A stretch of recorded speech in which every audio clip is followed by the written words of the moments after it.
The first year of the war, tens of thousands of races, countless monsters flooded the land, turning the home of millions of people into a bloody battlefield for all creatures.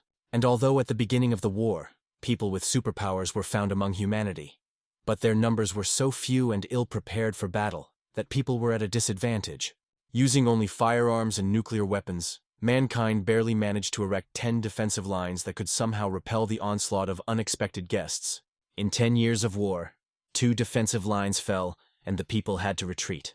The deplorable condition worsened, and with casualties mounting after each battle, strength and supplies began to dwindle. According to statistics at first of the war, the number of defense deaths in the Eastern Alliance alone exceeded 50 million souls. And now that there are fewer guns and more people with superpowers, all states have turned to such people for help, requesting support on the battlefield. To regain their homelands and ensure the Earth a peaceful existence, humanity must constantly increase the size of the army and engage in battle with mutants. Therefore, 10 years after the outbreak of war, the largest conscription of all time was announced. Is a portrait of one of the warriors who served on the 10th line of defense and possessed a unique level 2 electrical ability. Sadly, this was not the only portrait on the wall of remembrance. Each photo on this wall keeps the memory of the great defenders of humanity who gave their lives for the sake of a bright future. And today's draft was started by one of the strongest warriors named Derek, a great veteran warrior who had fought over 100 battles. As the monsters broke through the 10th line of defense, Derek lost his arm. But that was a long time ago, and a lot has changed since then. Just a few days ago, people lost their 9th line of defense. If things continue like this, the capital of the Eastern Alliance will collapse. So the top leadership decided to call in 1 million people with superpowers to fight back. Most of these recruits had never fought a monster, but every one of them was willing to give their lives for humanity. Hope. It was the last thing these people had left. They knew full well they were going to die outside the city. But if nothing is done, death will come to their homes. Thanks to the Derek, all the recruits believed that they could defeat the enemy. But there was one guy among all of them who saw the whole picture clearly, while all his friends and classmates were happily giving their souls right into the hands of death. He tried to preserve his life to the last. One of the reasons for this was that he still hadn't been able to awaken his supernatural abilities. But for the likes of him, mankind has devised special weapons. However, when asked by a recruit if he wanted to fight monsters on the front lines, Jin replied, "No." Guy realized that he would not be able to avoid service, so he asked to enlist in the rear services. One of the recruits heard about it and called Jin a coward. After all, now all the men are fighting on the front lines, and only women and old men are in the rear. As suddenly our hero's best friend came up to him and said, "How can you do this? Have you forgotten what monsters do in our lands?" "I remember, and I never forgot, but that's my choice," Jin replied in a whisper. Soon our hero was approached by his classmates, who reminded him of his oath to protect his friends at all costs. "Calm down, don't touch him," came a hoarse voice from afar. Joining the army is not mandatory. It depends on personal desire and sense of responsibility. Derek came closer and added, looking at our hero's personal file, the man allowed him to stay in the rear, although he regretted that Jin was not going to the front line. Despite the veteran's approval and official papers, Jin was considered a coward and an outcast unworthy of wearing a military uniform. His classmates and friends turned their backs on him, shouting that because of people like him, humanity is dying. The next day, all recruits moved out to their duty station, who had not yet seen the full horror of war. They believed that everyone would return alive and healthy. Every mother who saw her son off was proud to have raised a hero who serves for the good of humanity. Even though all his friends turned their backs on him, Jin came to see them off too, as suddenly he received a daily news bulletin of the most important events of the last day. Usually the news is quite monotonous about the successes and losses of the army, but today's newscast was special. The second most important news yesterday was about Jin, that he refused to go to the front lines. In fact, it is an egregious case, so people have been discussing it vigorously, calling our hero a coward and a traitor. And they were absolutely right. Everyone who went to the front lines is a true hero. But this battle is like a battle of moths to the flame, and it seemed that Jin was the only one who understood that. People who are amassing multi-million-dollar armies still underestimate the power of extraterrestrial races, but our hero had his own reasons for doing so. In his past life, he had gone to the front lines like all his friends right after school. Then he even managed to get a position on the military staff. He was a brilliant strategist, and while humanity was gradually retreating, He devoted his life to the study of the 5 talents, which he nurtured like a tree within himself. If these 5 talents are developed to the right level and form an army after them, you can turn the tide of the war. But something happened that he could not have expected. Humanity fell before he could develop his talents. Then he died at the hands of the strongest mutant. If only he had managed to pump his talents a little earlier that time, he would have been able to protect humanity. But instead, he remained just one of the millions of victims of that war. It may be the fault of his obsession, or it may be his fate, but he was reborn. However, the tree of talents he had nurtured was reborn with him intact. Beast-taming talent tree, able to tame any race while enhancing them and controlling their actions. Tree of elemental talents, mastery of forbidden spells using water, fire, lightning, and other elements.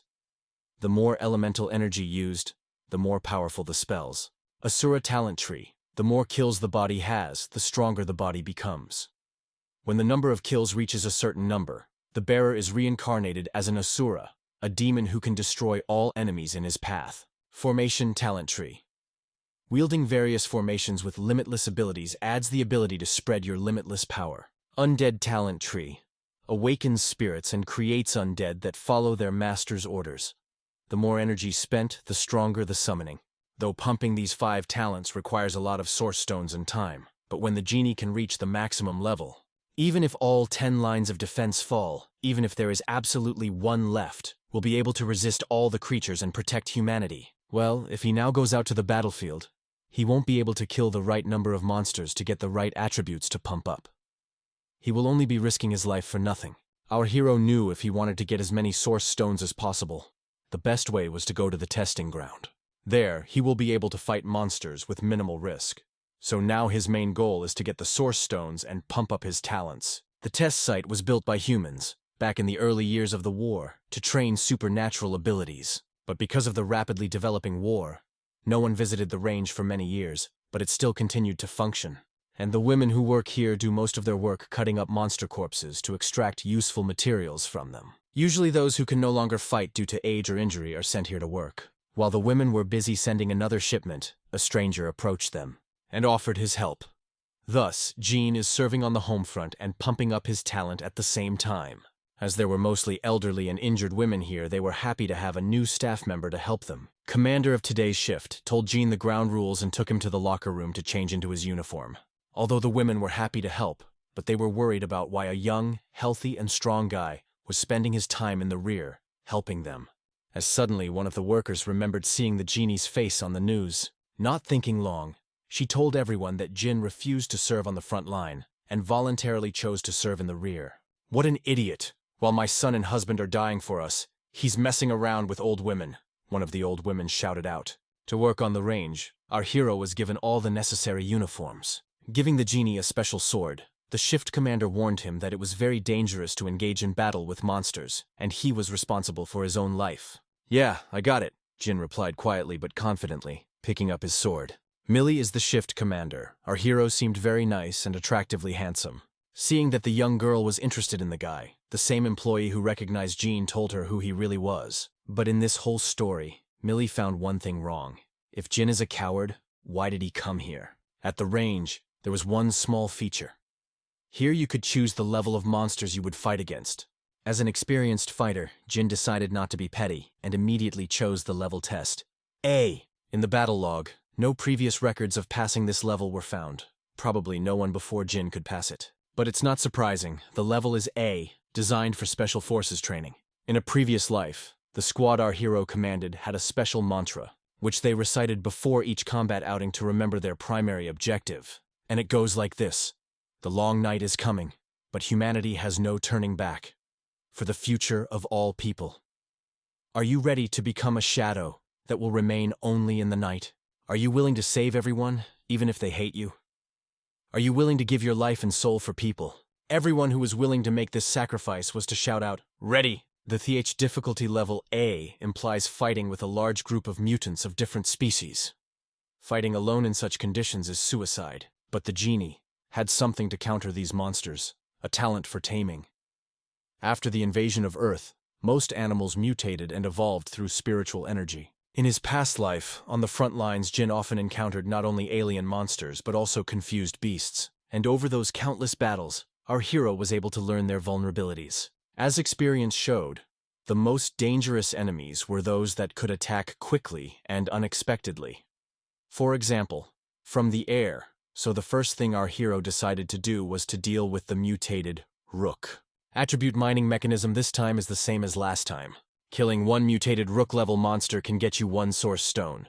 You can also add a tamed mutant beast to your bank. In the first fight, the genie received a small wound to his left arm. That's the kind of wound he'll be able to withstand. If you avoid serious wounds, you can deal with all the beasts in a short period of time. But you have to be very careful. Right now, the biggest danger is still the rooks. Their surprise attacks are very distracting. Ignoring all other monsters, our hero is determined to finish off all the mutant birds at any cost. The problem with fighting such monsters was that they combined their attacks, and it was quite hard to predict their actions. But luckily, Jin had tremendous combat experience, and for him, all the monsters' movements were readable. Our hero had concerns that his talent tree would not work properly in this world. But after killing the rooks, he received a notification to gain experience for talent development. That was good news. But then a monster of colossal proportions appeared.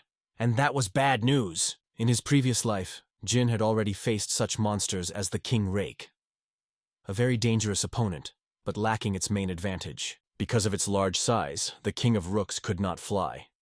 However, it was able to launch attacks with its powerful beak. With his current level of strength, Jin would have to go to the max to finish him off. Waiting for the right moment, our hero went to attack, but the thick armor of the rook didn't even crack. The sword only slightly scratched it. In this world, the King of Rooks was much stronger than in his previous life. Although it was a problem, it was not critical. The main thing is to attack vulnerable places that are not covered by armor. Here, once again, Jin was helped by his experience. Over the long years of war, he had found and learned all the vulnerabilities of all monsters. Our hero fought on the range for only 10 minutes. And all that time, the women were waiting for him at the exit. Millie invited her coworkers over for lunch, but they said they wouldn't go. They were wondering how long Jin would last in the testing room. These old women were sure that our hero was a coward and would run away as soon as he could. And when he tries to do that, they will catch him. At least that was their plan. The anger of these women was very justified, for their children and husbands are on the front lines while Jin fiddles with them. But Millie did not share their views on this situation. Just as suddenly a notification sounded. Attention! Jin Ackerbill has completed the first floor of the A-level test. Aha, I told you. Have you ever seen anyone pass a room so fast he was going to escape? Smiling wickedly, said one of the workers. As soon as the door to the room opened, the woman immediately wanted to run in there to prove that she was right. But on the way, she crashed into the genie's chest.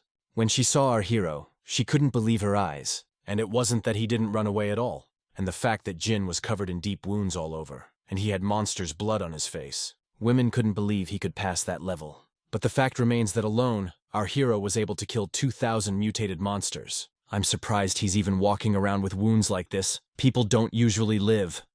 Now all he wanted to do was wash off the blood and rest. Millie was as shocked as anyone at the result. Well, now they need to clean up the corpses of the monsters after the battle. Half of the beasts Jin had already cut up, so it's not all that bad. After killing 2,000 low-level monsters, Jin was able to raise his tamer talent to the 2nd level. In order to develop the talent tree faster, Jin decided to go to the 2nd floor of the A level. Suddenly came the daily war bulletin. Today the men will go on the offensive on the 8th line of defense. This meant that the Thunder Cartel's son, a person with 7th level superpowers, and the Fire Colossus, a person with 7th level superpowers, had already arrived at the front lines. In their previous life, they died almost immediately after entering the battlefield. The situation on the front lines would escalate. There would be more casualties. The fall of the 8th line of defense is imminent. To make a difference, we'll have to compete with time itself. Already the whole range was discussing the fact that the coward and traitor had single-handedly passed level A. However, they were sure that he would not go to the testing room again anytime soon, for his wounds were too serious. In addition to being a coward, he is also an idiot. Everything should be handled wisely and gradually. He got such wounds. Now he has to recover for half a year, Mia said unhappily. The woman was sure that Jin would now shirk the robot. But to the surprise of the female workers, right after showering. Look at him. He's so happy. Don't bother us, or do you want to help us, a coward? Mia said snidely.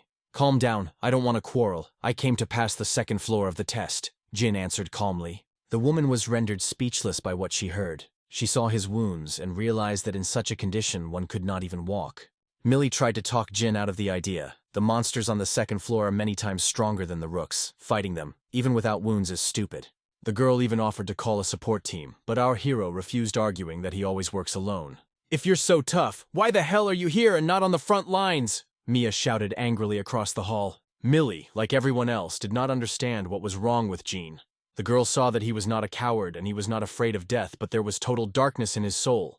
Besides, since Millie herself had recently returned from the front lines, she knew what Jin's look meant. On the second floor, our hero will have to fight with bull tigers, very dangerous beasts. This floor is very different from the first floor. The aura is even more tense and oppressive. Bull tigers, unlike rooks, cannot fly, but their massive attacks are even more dangerous. These beasts are able to act as a single organism. While some distract the enemy, others attack. Furthermore, the power of their attacks is much higher than other monsters.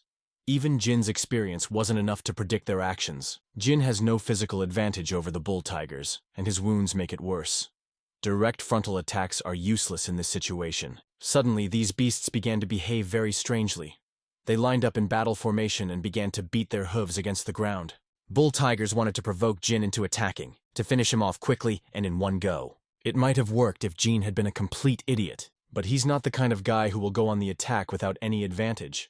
There's a reason he was one of the best strategists in his past life. When the beasts realized that Jin wouldn't fall for their trick, they decided to attack first, all together. And then the bull tigers fell for our hero's provocation. Even though Jin had no special advantages over them. But he had a sword, and the beasts were vulnerable. A perfect combination. With one easy move, Jin simply slashed the backbone of one of the monsters. The difference in attributes received compared to the first floor is tremendous. But to deal with all the beasts, Jin didn't have the strength. His wounds were starting to bleed. And that's when he decided to activate the taming talent. Even though this skill isn't quite developed yet, it worked perfectly. After a while, the monsters stopped resisting and completely submitted to the will of our hero. Jin ordered the bull tigers, "Meekly lie down and don't move. Now it's just a matter of doing the little things.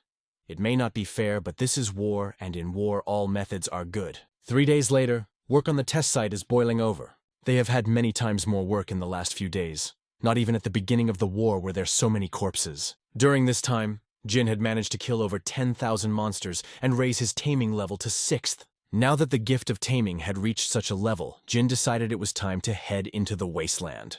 Basically, even a person with level 5 can go there alone.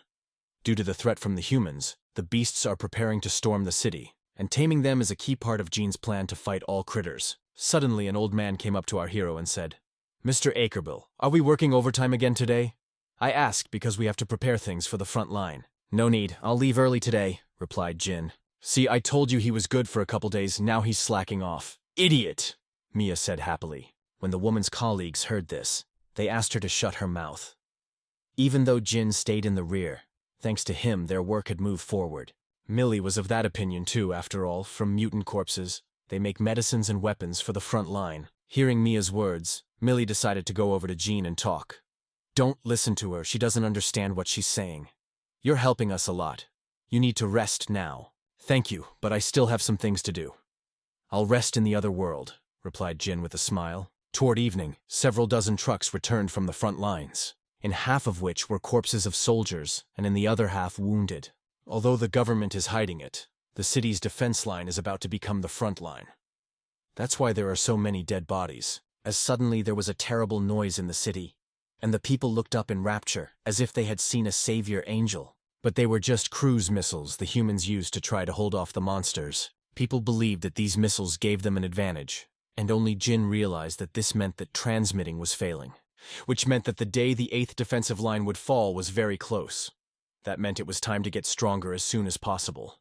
Our hero realized that he could delay no longer. It was time to go to the wasteland and subdue all the beasts to his will. Somewhere, outside the city, there was a support column going to the front line, and right near the wasteland, closer to evening, one of the trucks stalled, and because of the heavy frost refused to start. The soldiers made the decision to abandon the car here and return for it in the morning, it being too dangerous to stay in this area overnight. As suddenly one of the soldiers saw in the distance a small silhouette resembling a man, running at an incredible speed. The stranger ran so fast through them that the soldiers didn't even have time to realize what it was. This stranger was Jin. When the soldiers saw someone running toward the wasteland, they warned him that mutants were ahead of him. But the warning didn't stop him. The military medic wanted to personally catch up with him and stop him. Partner discouraged her from going. After all, they have an important mission to collect medicine, and right now, their mission is far more important than one lost soldier. They decided to finish the mission as quickly as possible and help the front line. As suddenly there was a terrible scraping of metal. When the medic looked out the window to see what was going on, she saw the bloody corpse of the soldier accompanying them. In the side mirror, it spotted a black wolf with red eyes that knew no pity. The soldiers who were guarding them were already dead, so the girls decided to escape as quickly as possible. But it was too late. The mutant wolves had activated the prey skill at all costs. Is a unique skill, these mutants, that makes them chase their target wherever it is, and only death can stop them. Fortunately, the girls had a machine gun loaded with bronze-tipped bullets. Such bullets are lethal to mutants. Since there was not a single building within the nearest 10 kilometers, the sound of the gunshot echoed very far away, and Jin heard it. But he couldn't come to the rescue because he had already entered the mutant wolves' territory, where they were already waiting for him. And it was only to the genie's advantage. He didn't have to waste time and energy looking for them. As the concentration of spiritual energy increases, these beasts become smarter and stronger. Meanwhile, the medics were desperately trying to fight for their lives. But there were too many wolves, and there wasn't much ammo, and there was no way to go to another car to get it. But they didn't have to kill all the mutants. They just had to clear a path to get away. Meanwhile, our hero was already in the midst of shredding the mutant wolves to pieces. But his main goal was the pack leader. For him, you could get the most attributes to develop talents. And even in the midst of battle, our hero hasn't forgotten about the medical team. But to help them, Jin needs to deal with a pack of wolves. To do so was not so easy. And besides, Jin didn't want to kill them, he needed to tame them. If on ordinary mutants, the skill would work at any distance, then with their leader will not work so. The main wolf had to be let closer than 20 meters away. And only then, our hero activated the taming talent. Considering the current level of the genie, monsters up to level 4 are incapable of resisting his skill. Normal mutated wolves rarely ever exceeded level 2. So taming them wasn't much of a problem. The biggest threat was their leader, a level 6 silver demonic wolf. Unfortunately, no matter how hard Jin tried, the ringleader managed to get out of submission and regain his will. And using the skill, Roar of the Leader, the mutant returned control over the regular wolves to himself. So Jin had only wasted a bunch of energy activating the talent, although he suspected that something like this might happen, and he had a special plan for such an occasion. If something doesn't lend itself to training, try again. It's very simple. To get close to a demonic wolf after activating Roar of the Leader, it's almost impossible. Every wolf will try to kill Jin at all costs. Using Phantom of the Talent Tree, our hero threw himself right up against the ringleader. It might have seemed like sheer madness and unnecessary risk. This mutant could tear Jin apart with such speed that you wouldn't even notice. But our hero simply had no other choice. He decided to use another method of taming, the most effective but the most dangerous, tactile taming. Unlike normal taming, in this case the full power of the talent goes to one specific monster, rather than spreading it among all of them. Such a risk is justified for one simple reason. If you tame the leader of the pack, you will have the whole pack under your command. Demonic Wolf resisted for a long time. It's like a tug of war, only on a spiritual level. But eventually the mutant surrendered.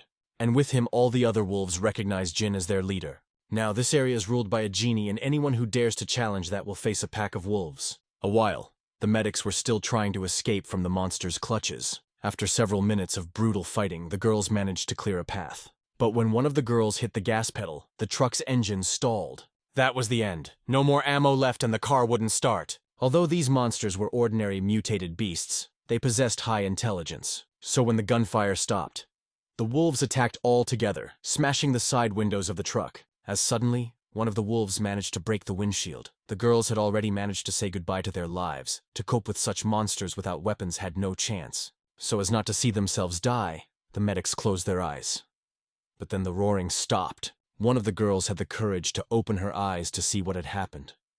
And what was her surprise when the mutant just stared at her with kind eyes. From horror, the girl couldn't even move. After a few more seconds, the wolves just turned around and went back into the mountains. Medics just couldn't believe their eyes. Just that mutants had spared humans. This has never happened before, so monsters changed their minds about killing people. Wanting to find out what had happened, the girls decided to follow the wolves, but very carefully without attracting too much attention. "I'm not sure, but I think this man just tamed a whole pack of mutant wolves," said one of the girls in a trembling voice. "I saw that too, but How does one single-handedly tame a whole 1,000 wolves? Does he really have that much taming skill? Her friend replied. After defeating the demonic wolf and taming its pack, the talent level rose to 7th. The system offered to spend the source stones to improve this talent. But Jin refused. The material was too valuable. Well, for now, the genie doesn't need the wolves. He has decided to let them go, but when the time comes, he will call them back. Before leaving, our hero ordered the wolves to stop hunting humans. There are 3 more uninhabited areas near the city, and the further you go, the more there are. You must tame and subdue all the beasts in these parts. And to prepare for war, the genie needs to form an army of mutant beasts, no other way. With the dawn on the horizon, a guy saw medical vehicles and decided to help them get to town, as suddenly the genie got an emergency message from a Millie. For some reason, the range management announced an emergency meeting that everyone must attend. Coming to the range, our hero saw that the meeting was indeed an emergency. In addition to the employees and management, Derek was also called here.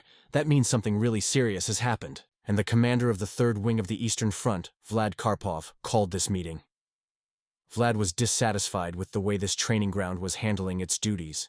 The man was not satisfied with the fact that their range couldn't get rare materials for advance that only fall out of monsters of level 4 and above. Derek tried to explain to the commander that there were mostly old and disabled people left on the home front, and asked for a little more time to completely sort it out. But Vlad was not interested in all this. He had all these words as mere excuses. I don't care what's going on here. You have to help the front line at any cost, even if you die here, but get the materials you need, Vlad shouted in a crazy voice. He could also be understood. The transmitter needed everything right now. But there just weren't enough forces in the rear to get the necessary materials. The commander explained that without proper supplies, the defense line would soon fall, followed by the city.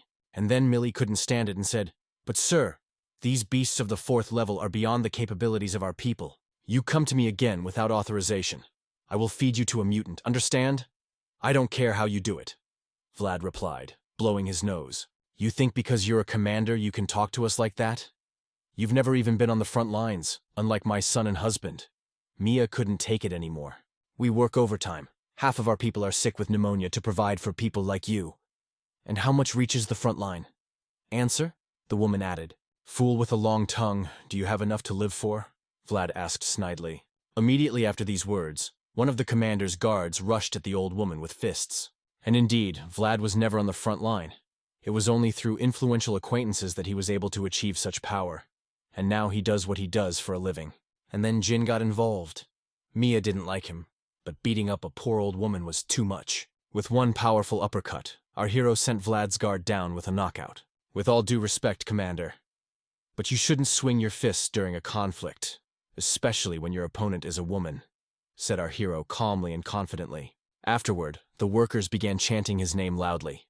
The landfill workers were one family, with one purpose, and would not allow any of them to be humiliated. Derek recognized Jin immediately, but the man couldn't understand how our hero knocked out a level 5 gifted warrior with a single blow. After all, his military record said that he had absolutely no superpowers. Vlad, of course, was not happy with that. Taking out his Desert Eagle, the commander pointed it at the genie and said, I take it you've decided to mutiny? I'll have a short conversation with the likes of you. Despite this being the first meeting between Vlad and Jean, our hero knew him well. Past life, Vlad became a traitor who made a fortune in war. In the 12th year of the war, he became wanted by the whole world and was eventually executed. In a couple of years, he'd get the nickname Rear Bloodsucker. That bastard was reselling precious materials that were meant for the front lines. Must be. It requires the range to kill high-level monsters in order to resell valuable materials on the black market. There was no doubt about it. We needed to deal with him right now, but before we did, suck out all the resources he had stashed away. Right now, Vlad's influence is very high. If he wants to kill someone in front of 100 witnesses, he can get away with it. Realizing this, Jin very carefully tried to convince the commander that he did not intend to do anything wrong. But the shouts in support of our hero only grew stronger and stronger, each worker shouting out the names of his relatives who had died in the war. As suddenly, Vlad caught himself thinking that he knew the face of our hero. Taking a closer look, he realized that Jin was the refusnik who was hiding in the rear. Just for one refusal to serve, Vlad wanted to shoot him. But on top of everything else, our hero raised his hand on one of his guards. Under wartime laws, such a misdemeanor is punishable by execution on the spot, and it makes absolutely no difference that he wanted to protect anyone in this way. Vlad simply had no use for keeping our hero alive, when suddenly Jin said, Execute me. No problem. But know that I'm the only one who has killed tens of thousands of monsters here. And without me, this place won't give you anything else. Derek and Vlad had heard rumors about the so-called Butcher, but they never thought it would turn out to be a refusenik. In addition, there are monsters that can control people's souls. Do you want to deal with them yourself? Jin added with a hollow look in his eyes. Vlad realized from the reactions of those around him that our hero wasn't lying. So the man has no other choice but to keep our hero alive if he wants to develop his underground business. Vlad couldn't just let Jin go. He would send 5,000 level 4 monsters tomorrow. If Jin could deal with them in a week, the captain would forget everything that had happened. Well, if he fails, he'll execute all the employees at the range. Fighting so many high-level monsters alone is too dangerous. The workers offered their help, but the genie once again refused. Level mutant beasts are highly defensive and can also interfere with human minds, and the attributes from them can be sold for a lot of money. Vlad even found a way to make money here, but thanks to him, Jin would be able to pump up his Asura talent tree. First, our hero was going to kill all the mutants Vlad would send, and then improve his talent tree and wipe the rotten thing off the face of the earth. The next day, as promised, Vlad sent a whole army of mutants. But that's not all. Along with the monsters, the man sent his deputy with a transfer order. As of today, by decree of the Eastern Front High Command, Soldier Gene Ackerbill is placed under the command of the commander of the Eastern Front's 3rd Wing, Vlad Karpov. Military tribunal dragged several charges against Gene, disobeying the order of a superior officer, inciting a riot, and cowardice. In accordance with wartime laws, the genie faces execution, only to be avoided by following the commander's instructions. But knowing how Vlad does business for the genie, there are absolutely no guarantees. Good thing he didn't need them. After receiving the order in paper form, Jin looked at Deputy Vlad and said, "You talk too much. I'll rip your tongue out afterwards." The ambassador's guards saw it as a threat that needed to be eliminated. But the man stopped them, saying that there was no point, since it was Jin's last words anyway. Since the monsters brought in were much stronger than any that had come before, special chlorine checkers were required to keep them under control. But almost all supplies have been transferred to the front lines, so the number of times our hero can enter the arena is limited. Vlad's deputy had the ability to read minds, but he was unable to read our hero's thoughts, and it interested him greatly. The man was sure that with the monsters that can penetrate the mind, our hero will not be able to cope, so he decided to stay on the range and watch the mutants tear Jin to pieces. But if our hero makes it, the man will kill him anyway, and take all the trappings for himself. Meanwhile, Jean got down to business. Even though the mutants were paralyzed, physically, he could still feel them pressuring him mentally. The military cadet manuals have a special section on how to differentiate monsters by level and what to do when encountering each level. And on the page that describes the monsters of the 4th level, in the paragraph, Actions when encountered, only one phrase is written: run as fast as possible. This is due to the fact that monsters of this level are capable of causing strong illusions that a normal person cannot handle. Illusions alone cannot kill, but to drive you crazy or drive you to suicide, no problem. During the war, there were several instances of an ordinary soldier under the influence of illusion killing hundreds of his comrades. Our hero was well aware of this peculiarity of monsters and was prepared for it, at least he thought so. In combat with monsters that have a similar ability is the most important thing to distinguish reality from illusion. It only took Gene a few minutes to come to his senses and learn to distinguish real monsters from fake ones. To pump the Asura tree, our hero needs evil energy, which is more than enough in these monsters. Just as suddenly, black smoke began to rise straight up from the floor. Jin felt the substance penetrate every cell of his body, and then he began to hear some sounds remotely resembling a conversation. But soon, the incomprehensible mixture of sounds turned into a clear voice. "You're too tense. You need to relax. Let yourself go. Think about what it's worth. Think about all the people who died. Your father, your mother, they died because of you. You're already dead, and you've been given a second chance. So take it. You can't take revenge anyway. You can't save all mankind. Why resist fate? Just accept it," the crazy voice kept saying. Jin could feel himself losing the mental battle. Exactly until that voice spoke of revenge, the thirst for revenge was too great. Revenge is the incentive that drives the genie day in and day out. Fighting these monsters is almost physically impossible. They simply do not give themselves away. So Gina decided to finish off the mutants with their own weapons. As soon as our hero activates the Asura talent and enters this state, his physical and spiritual strength will begin to increase exponentially, and all this evil energy that comes from the monsters will only help to pump faster. I realize this is all quite difficult to understand. When the Asura mode is activated, Jin gives his spiritual energy a form and a body. And when two spiritual energies, light and dark, collide, there is an action between them that is somewhat like a tug of war, is a fight on a completely different level. Whose spiritual energy wins the duel. He takes all the spiritual energy of his opponent, turning it into his own. Simply put, if Jin loses, he dies and his body becomes a vessel for some ghoul. 4 days later, Vlad was relaxing in his luxurious villa as always, bathing in luxury and enjoying the attention of beautiful women. His illegal business has flourished lately. The demand for goods is getting bigger and bigger every day. Not only China has problems on the front line, but also the whole world. And Vlad understood how to make money from it. The only problem was that his subordinates had too big appetites. But most of all, the man feared that the military police would launch an undercover investigation against him. Watching the appetizing maid, Vlad said, "Damn, where am I going to find a place where I can safely work with high-level mutants?" When suddenly Vlad got a call from his deputy, who was now at the range. The subordinate reported that Jin had almost finished the mission.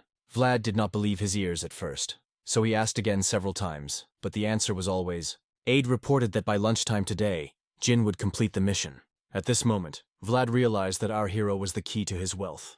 Realizing the importance, the man ordered his guard to keep an eye on Jin to make sure he was okay. But Deputy Vlad had too many questions. Before he left, he checked our hero's personnel file. He found out that he didn't have a spiritual-type superpower, so he couldn't handle a mission like this. Everything was going strictly according to Jin's plan. Killing monsters for Vlad, he developed his tree and was able to raise the Asura talent to level 5. For these few days, our hero was able to develop not only physically but also spiritually, and in addition was able to discover the first skill of Asura talent, cut. Even though spirit fatigue, fighting high-level mutants speeds up the pumping process. As suddenly Mia turned to Vlad's deputy and said, "You see, Mr. Ackerbill is our Earthman, and you still think we're not capable of anything? Put on epaulettes, and you think you can treat us like garbage, when in fact it is only you who are garbage here," the woman added, and Jin had almost forgotten they were still here. The increase in Asura's talent level also raised his ability to sense the opponent's spiritual power, and our hero felt that this man had some abilities based on spiritual energy. Despite our hero's handling of Vlad's assignment, his deputy was still going to finish him off. He disliked the fact that our hero was the reason he couldn't make any money. Jin immediately felt that someone was trying to attack his mind. One would think it was the aftermath of the battle with the mutants. But our hero knew and saw that it was the deputy's doing.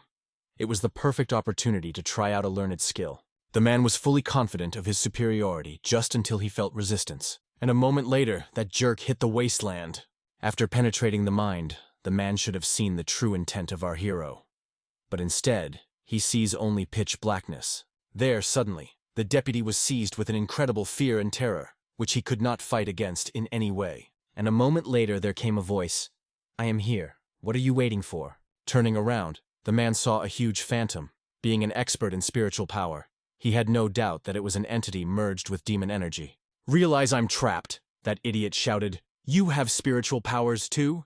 I've been testing you. How is that possible?" "Who I am is not your concern. Where's all this certainty you were so eager to get inside my mind?" "You'll have to pay for that," answered the phantom. Force and the pressure of the demonic energy was so great that the deputy simply could not resist it. The man was begging to be spared, but it was too late.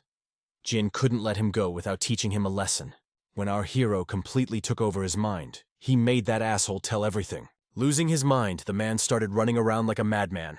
Such behavior alarmed the landfill workers. The guard thought that his boss had been exposed to the monster's remaining spiritual energy and had gone mad. And by then, the deputy had already told too much, and to let him flutter his tongue further the guard could not. So with one powerful hook, took the head off the mad deputy.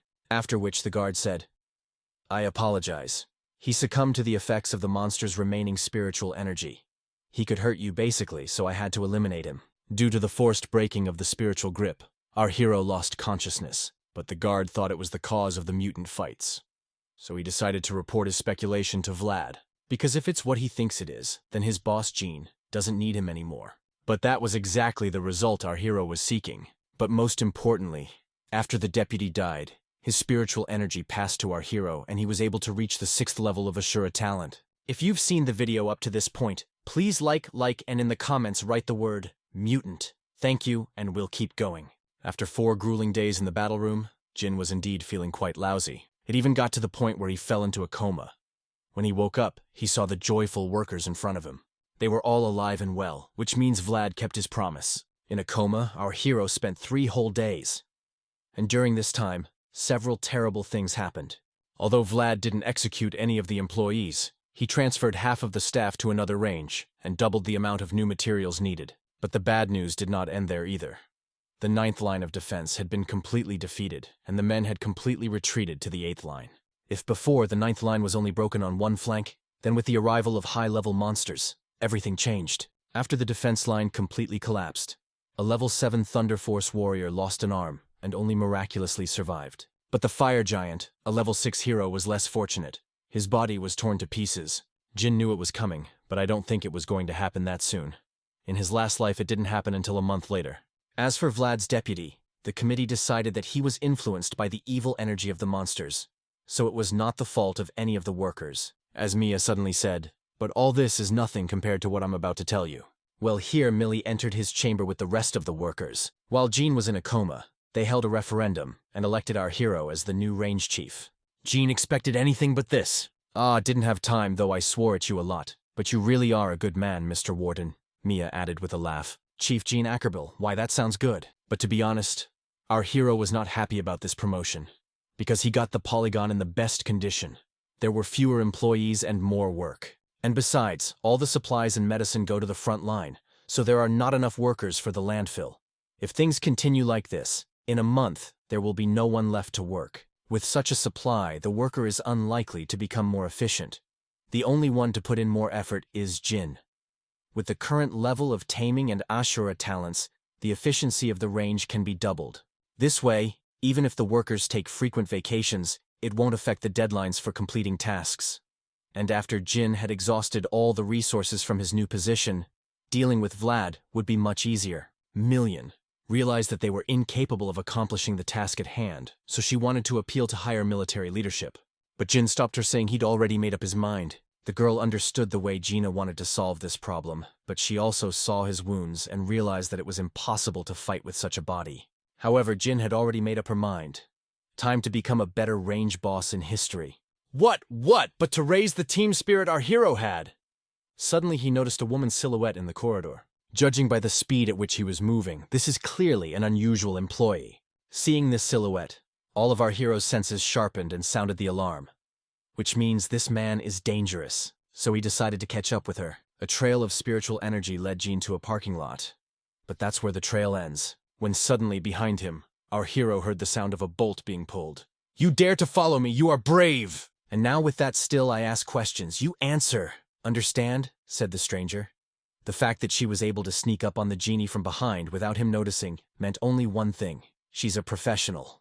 The girl was interested in how large a batch Vlad had ordered, and how transportation was done. "I see, you should ask his gang about it," Jin replied, smiling. "What? Aren't you in his bank? I don't believe you," the girl added excitedly. Our hero felt that the girl was perplexed and confused. Not wanting to stand with a gun presented to his head, Jean decided to fight her off. Judging from the skills and reactions, this girl was either a professional assassin or a professional spy. "Now that I see you, we can talk. Who told you I was his accomplice? Who do you think I am?" the kid asked. "If that's the case, why are you helping him?" "I'm not helping anyone. I'm just doing what I'm told, even though he's that other bastard and a traitor. Vlad is still an officer and the immediate superior of the range." Girl was surprised by our hero's knowledge of Vlad's dirty deeds. She introduced herself as an officer of the reconnaissance unit, Mimura, and offered Jin's cooperation to put Vlad in jail. But Jin refused. Mimura did not inspire his confidence. Spy regarded it as treason and aiding and abetting the crime. But Jin explained to her that he hated Vlad as much as she did, and would deal with him himself without anyone else's help. "Besides, I know people like you. You never think of the consequences," said Jean sullenly. Such confidence in his words made the girl listen to him. Knowing how spies work, Mimura has only 2 options. How to get rid of Vlad, either assassination or denunciation. If the girl tries to kill him, what is the chance she won't be turned in? And if the assassination attempt is unsuccessful, what happens to her? Executed on the spot, because spies never admit to being involved in anything. And if they try to expose him now, the investigation will be delayed by the war. Mankind is just undergoing a major new defeat. In other words, It is too dangerous to deal with Vlad by espionage methods now. Mimura agreed with Jin, but wanted to hear what Jin was going to do then. After all, he has to be stopped. Nice try, but I won't tell you. You hear me, kid? Don't get cocky. I know who you are. Just a deserter, what can you do? You really want to test me? Would you risk a fight with me? You know, a week ago, I wouldn't have said that. But now what are your chances of beating me? Mimura herself could feel how strong and overwhelming Jin's spiritual energy was, as a sudden realization came to the girl. Jin didn't just decide to stay in the rear and work at the firing range. Mimura is the only one who realized that our hero has superpowers that he is constantly enhancing. Seeing the girl's look, Jin said, "So you understand? You're not stupid, so I'm sure you understand the whole situation. I'll take care of this asshole myself." Though the girl had her doubts about our hero, she decided to trust him, but warned him that if he failed, she would come after him. But before Jin left, he asked the Mimura for one favor. When Vlad was done, he would need her help to get new mutants. "Do you need more? You can't be called a weakling even in real combat conditions. How much more do you need?" Spyro asked in surprise. Though Mimura had entrusted the genie with the mission to eliminate Vlad, she still wasn't sure of him. She didn't understand whose side he was really on. "Realize you probably have a lot of questions right now as to why with such force I'm sitting here. But trust me, it's the right thing to do right now. I'm not strong enough yet to drive all the monsters out of our house." Leaving, our hero added, "If you follow me, I'll have to kill you. Bye-bye." Common sense, Mimura said no way would she believe the genie. But somehow with her soul, she felt he wasn't lying. A couple days later, Vlad came to the range to check on how things were going. Range worked to the max with no days off, went strictly according to plan, so he was happy. Today, Vlad brought another batch of mutants, which included not only monsters of the 4th, well, and 5th level, but most of all, Vlad liked the fact that Gene didn't charge a penny for his work. Unlike his former deputy, the spies have quieted down lately. It's a total nightmare on the front lines and more orders every day. A real paradise for a man like Vlad. Before he left, Vlad went to the genie and told him that if he or his range needed anything, let them just ask, and if things continued at this pace, he would award them medals. With Vlad's appetite getting stronger by the day, today he brought in level 5 monsters. What will happen next? But that same greed will ruin him, and Jin will see to that. As soon as Vlad left, Jin immediately went to the training room. He was already eager to soak his sword in mutant blood and test his new skill at the same time. Thanks to the Hungry Blade skill, Jin gets 1.5 times as many progress points for killing a monster. Means it will take even less time to pump talents. 20th of March, 8th line of defense of Eagle Country, 4 hours besieged battle. 800,000 warriors lost, 50,000 warriors with superpowers dead. The defense line has fallen. March 22nd, the 8th defense line of the Northern Glacier cracked. Dozens of mutants broke through the wall. 60 warships fallen in battle. Several new unknown races were spotted during the battle. Abilities: unknown. Vulnerabilities: unknown. On the 24th of March, the 8th defense line of the South Glacier was attacked by a race of steel wolves. In just an hour, several regiments of human resistance had been slaughtered. And on March 26th, the 8th line of defense in France and the 8th line of defense Kawasaki fell in just half an hour. And Jin had been to every one of those battles. War still wasn't enough to hold off the attack. However, hundreds of thousands of mutant corpses allowed the genie to finally unlock the maximum level of Asura. What enabled our hero to master the mode of Hell on Earth. This mode is only available at maximum Ashura talent level. With his power, Jin is able to literally destroy entire armies of monsters with a single blow. But for now, using this mode takes almost all of Jin's spiritual power. All the source stones that our hero earned for these days are now utterly useless. Back at headquarters, our hero learned that at the moment only the Eastern Union and the United States remained on the 8th line of defense and were stubbornly defending themselves. But the Eastern Union had declared mobilization again, and the draft age had been lowered to 16. People are moving too fast towards defeat, albeit with Azur's talents. But Jin alone is not enough. Something needs to be done about this immediately. But here, Vlad came to the range again, but this time not to give a new mission, and to reward our hero for a job well done. Thinking a little, Jean said, "I need your—" "No, I changed my mind. I want to chase the steel wolves off South Glacier, and I need your help." "That's the fury. That's the ambition. That's what youth means. I'll help in any way I can," the man replied. Though they were both smiling, they were ready to slit each other's throats at any moment. In a past life, when the mutants encountered incredibly strong humans with superpowers, they set in motion a special plan to destroy them. And this time, it was our hero who put the plan into action. so now he has to be careful. Plus, steel wolves don't have to be killed. They can be tamed. The problem is that with each level the promotion requirements get higher and higher. Meanwhile, Vlad was halfway to the 8th line of defense, when suddenly their radar picked up a huge pack of mutants, about 2,000. Great, let's deal with them quickly and finally go home. I need to feed this girl my lollipop, Vlad said lustfully. But the fun did not last long. Soon Vlad heard a strange noise from the street. It was a huge pack of steel wolves that managed to trap the column. Seeing thousands of hungry wolves, Vlad began to panic. To the nearest teleportation point was at least 10 kilometers away, and the way there was blocked by this pack. But how come the radar didn't pick up such a huge number of monsters? It's very simple. The radar picks up a special wave, the dark spiritual energy of the mutants. And since these wolves were under Jean's control, there were no dark spiritual energies. That was our hero's plan, to make it look like it was an accident. And to do everything for sure, our hero activated full conquest. In simple words, manual control. Realized that in the great distance the convoy could escape. Jin ordered the wolves to immediately surround them, surrounded the guard vehicles, and immediately opened fire on the mutants. But their weapons were practically useless against steel wolves. Even bronze-tipped bullets are unable to penetrate the thick armor of these beasts. One of the wolves even managed to get to Vlad's car and flip it over. The man himself posed absolutely no threat to the wolves, but his guard was a very strong level 5 soldier, and now he can really deal with mutants. Plus, this guard had a secret teleportation ability. He has learned to use his ability for both defense and attack. To finish off a monster, he only needs to teleport its head and body to different locations. But like everything, this ability has its limitations. You can only use such double teleportation a limited number of times and only at close range. Therefore, the guard had no other choice but to use teleportation on himself and Vlad. Such teleportation is very risky, but in this situation, justified. Our hero pre-calculated the range of the guard's technique and predicted the place he would not be transported to. When Vlad saw our heroes, he said in a trembling voice, "Ackerbill, what are you doing here? Wait, these wolves are your handiwork. Are you trying to kill me?" "You may be old, but you've got a good head," Jin whispered back. Upon learning of our hero's true intentions, Vlad began to threaten that he would kill everyone Jin loved, and his polygon would be burned to the ground along with all the employees. "I'm sick of your constant yelling, die!" The attack was so fast that the guard didn't even have time to react.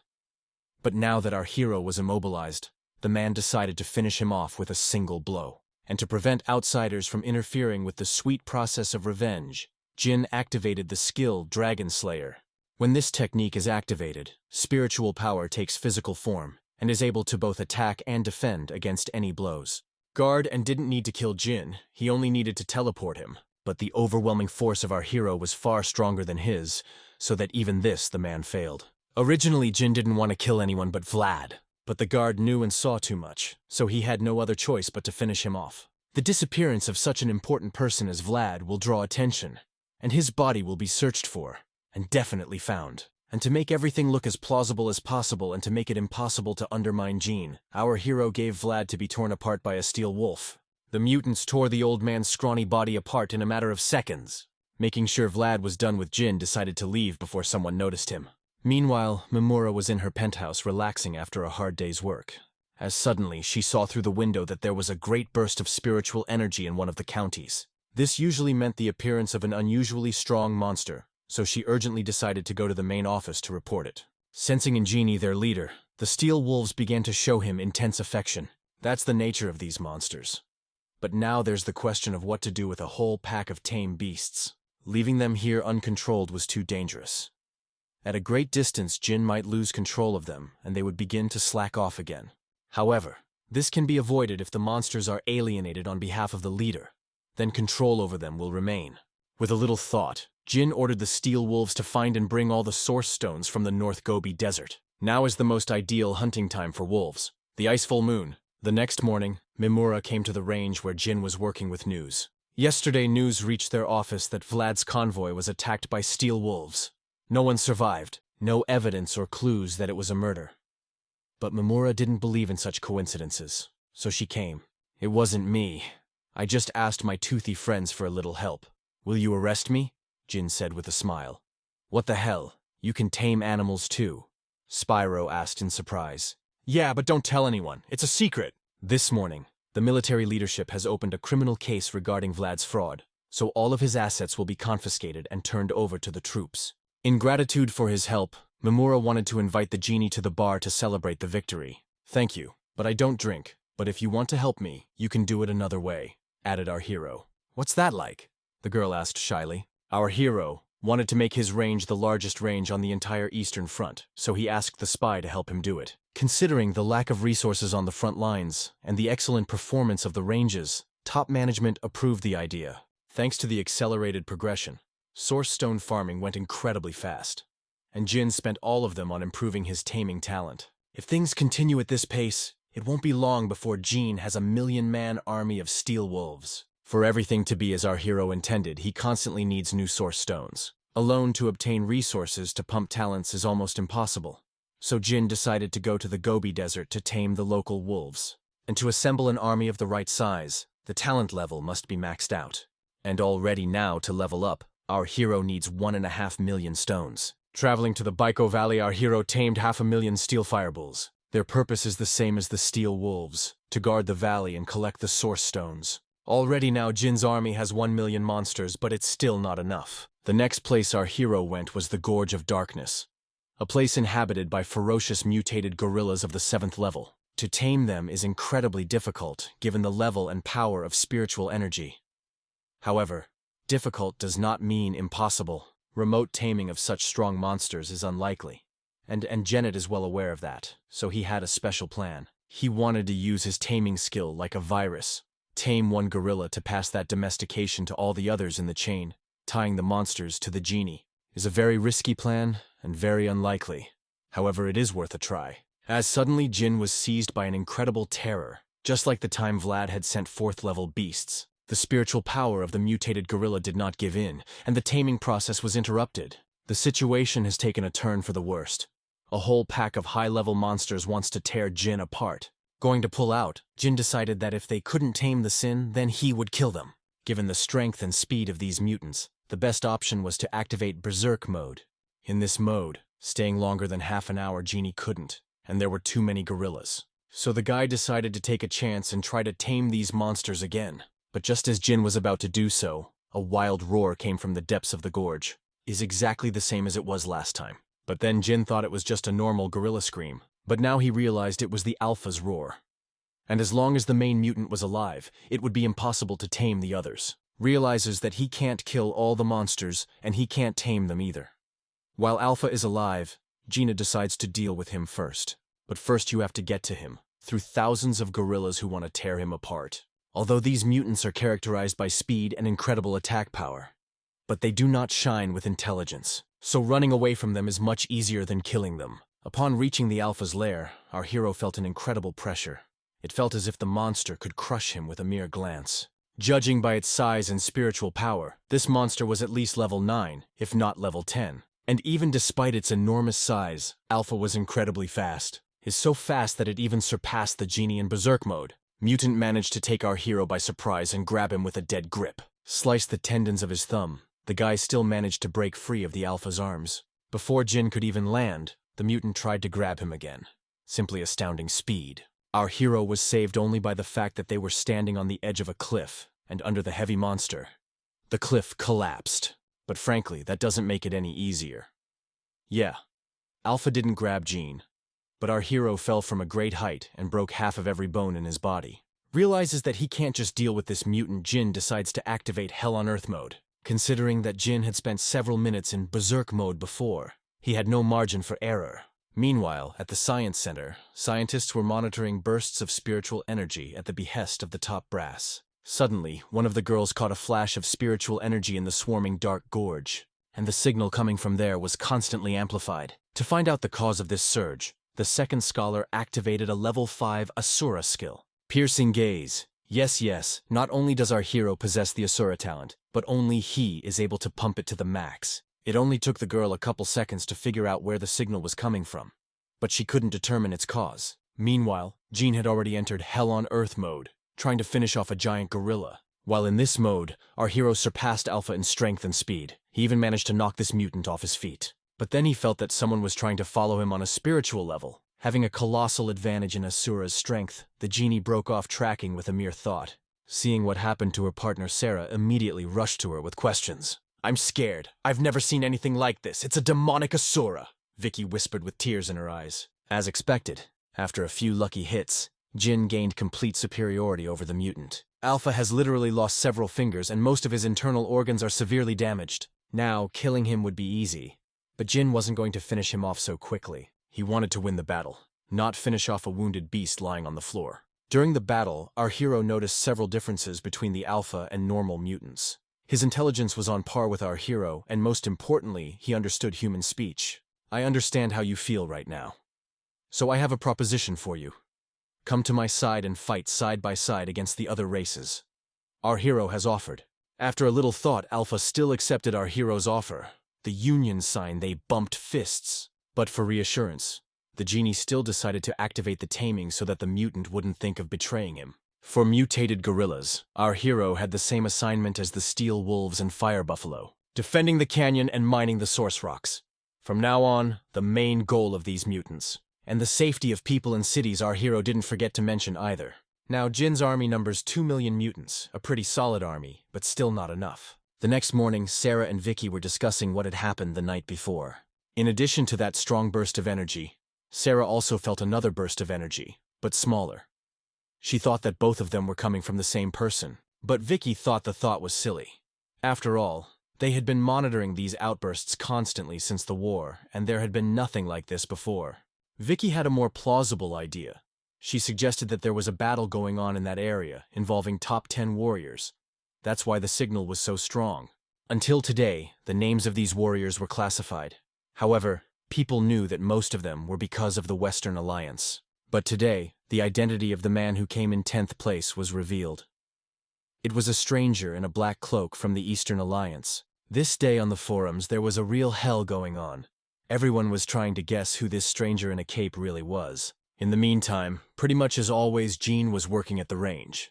From today's news release, it is learned that the 8th line of defense in the United States and France has been completely defeated. To avoid heavy losses on the Eastern Front, launched a program of full call-up of veterans for the 5th line of defense. In this world, events are much more intense than in the last life. The fall of the 8th line in the United States and France and the draft of veterans was not due until 6 months later. What's most interesting is that Jean's father was one of the veterans, and now he's going to have to go to the front lines again. Learning of the draft, Jean wanted to call his father, but the man had already texted him a message inviting him to dinner. Henry, which was the name of our hero's father, as soon as he heard about the veterans draft, he signed up right away, and so the local TV station decided to interview him. When asked why he did it, the man replied, "It was my duty. I wonder what about your son, Jean Ackerbill, who refused to go to the front lines. What do you think?" the reporter asked. But in response, Henry only remained silent, looking at the woman as his main enemy. How suddenly his wife came home and said, "Dear, look who I met him at the gate." "Oh, you're being interviewed. Sorry to interrupt," Melissa added with a smile. "Don't worry, you're just in time. We'll tell the journalists and our family," Henry replied with a smile. Melissa, one of the most active volunteers who works at the plant without a day off. Henry's daughter Stacy is a medic, working at the local military hospital treating the wounded. And finally Jin. Although he didn't go to the front lines, he's been working hard at the firing range, getting the resources he needs for the front lines. No matter how many people felt about him, my father thought he was a good man who was doing the right thing. As the journalist suddenly yelled, "Mr. Ackerbill, the 8th line of defense has fallen. Many of your friends and classmates have fallen with it. Aren't you ashamed?" "Stop it. You dare not raise your voice at my son in my presence, especially in my house," Henry shouted back. What angered the man the most was the fact that no one was talking about his success, about the fact that since Jean had come to the range, the supply of the front line had improved several times over. And there he is, just like on the front lines, fighting monsters every day, risking his life for the sake of humanity. When suddenly Stacy jumped into the conversation and said that if necessary, she would go to the front lines herself instead of her brother. And Melissa did the same. They all thought Jean was a hero, even though he wasn't on the front lines. But the cause was no less important. After which, there was silence in the apartment. Realizing that they were wrong, the journalists apologized and were about to leave. And all the while, Jean just sat there and listened to his family exonerate him in front of reporters. Without waiting for supper, our hero decided to leave as well, saying he still had a lot of work to do at the range. Mom and sister tried to stop him from having dinner together like old times, but Henry stopped them. allowing his son to leave, though they did not have dinner together. But the man was glad they had at least seen each other. Naturally didn't go to any range anymore, he went to the wild coastal forests. Is the fact that at home with his parents, our hero decided to go to the front line with his father. And tonight he decided to spend not on dinner, but on strengthening his mutant army. And the last monsters in his army he wanted to see were war elephants. Extremely dangerous monsters that are known for their incredible defense.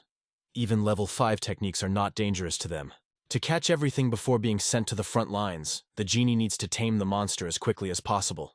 He doesn't have time to fight them. Fortunately, these monsters, although they have high bodily defense, but their spiritual power is at a very low level, so the taming was perfect. To avoid wasting time looking for the other elephants, Gene decided to use the taming method he had used to tame the gorilla. This method is quite risky considering that these monsters tend to live in small groups, and taming may not be passed on to everyone. But today, luck is on our hero's side, and everything went as well as it could. Some war elephants did not recognize the genie as their leader, and very quickly paid for it with their own lives. For the war elephants, our hero had the same orders as all the others, to collect the source stones and await further orders. Now our hero's army consists of 3 million monsters, although this is still not enough for a complete victory, but it can be fought. But most importantly, by taming all these beasts, Gene opened a branch of pharmacy. Pharmacy branch allows you to strengthen all available skills, but for this skill to be effective, it must be developed. And as always, it takes source stones to start pumping. Our hero went to the range. In just a few hours, our hero managed to collect 100,000 stones. This amount is enough to start. And the first skill to strengthen our hero chose the skill, Hungry Sword. Quite an odd choice, but it had its own reasons. After the enhancement, Hungry Sword transformed into a skill called Spirit of 100 Warriors, is a logical development, previous abilities. Now this technique summons 100 swords from spiritual energy. All of these blades the genie can control by choosing a target. But like any technique, this one has its drawbacks. Due to the large number of objects created from spiritual energy, each individual blade has very questionable damage. However, thanks to the origin stones, Jin could boost this attack once. And even then, the Spirit of 100 Warriors become really effective against high-level monsters. And to make this skill work more effectively, Gene decided to practice it in different rooms. The point is that to pump the formation skills, not only the source stones are needed, but regular application.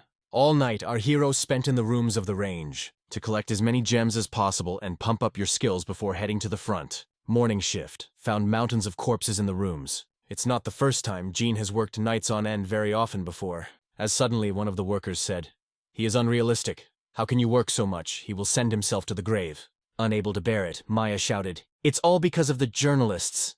They are making Mr. Ackerbill out to be a traitor and a coward. That's why he's trying to prove he's useful. I've been fighting off haters all night, check this out," Mia added, as she handed the phone to Millie. Girl wanted to call the newsroom and tell them what she thought of them. Just as Jin walked into the range and said he had some big news for them. Know that mobilization is underway, and given the recent news, Millie immediately guessed that Jin was going to the front lines. No sooner had our hero had nothing to say than a letter from his father was delivered to him. Previously, Henry had never written a letter, so he was afraid to open it. The letter reads as follows. To my dear son. By the time you read this, your sister and I have already gone to the front. I know that if I write that you are not guilty of anything, it will be useless, and you will only be more ashamed. So, I'll put it this way. We all share both honor and shame, no matter how many of us there are, family, nation, or all of humanity. Sure, your old man is a cooking god, but don't forget I'm still a soldier. Your sister thinks the same way. If I only knew what you were up to. But I know something great and extremely serious. Because you've been brave and wild from childhood, just like me. Exclamation guy, did you really think I wouldn't guess that that mysterious young man with incredible Ashura power is you? All this time you've been holding it together for all of us. Don't let that break you now. Don't listen to others. I'm not too many. And they're all different. Remember, son, that the house stands. As long as the foundation is whole, so the main thing is to hold on. Don't let your efforts become meaningless. Your mom's still in town, protect her for me. This letter sowed a seed of doubt in the genie, whether he should go to the front or not. Millie and Mia also dissuaded Gene from the idea, because without him the plan of all the supplies will not be fulfilled, and then the war will be lost. Thank you for your concern, but I haven't even told you what I want, and you're already talking me out of it, the boy said sadly. News recently came that a new fifth line of defense had been built on the Eastern Front, and Millie was supposed to go there as a process engineer, but Gene is going instead. And to appease the employees, Gene said he was not resigning as landfill manager. To be sent to the front, our hero arrived at the main square of the city. Letter from my father. I can convince a guy not to go to the front lines. If Jin goes to the front lines now, it will be completely useless from a global perspective. New race of monsters. The Ascended are non-carbon creatures, unable to extract energy sources from their bodies, so Jin can't get an upgrade. Besides, the Ascended simply summon monsters like them, making them only stronger. Even with our hero's current level of strength, humanity doesn't stand a chance now. It was for this reason that Jin abandoned the idea of going to the front lines and instead focused all his energies on creating a fifth line of defense. This place should become a battlefield for a fight between humans and monsters. Arriving on site, our hero shared his blueprints with the senior engineer. Our hero proposed to build a wall with an outer layer of live steel, 30 meters high and 10 meters thick, even though the engineer thought this wall was impenetrable. However, Jin was well aware that it was only a barrier that briefly held back the mutants. Only a developed tree formation can turn the tide of an entire war, but that requires a huge number of source stones. During the time our hero was busy, his army was able to bring in 3.5 million stones.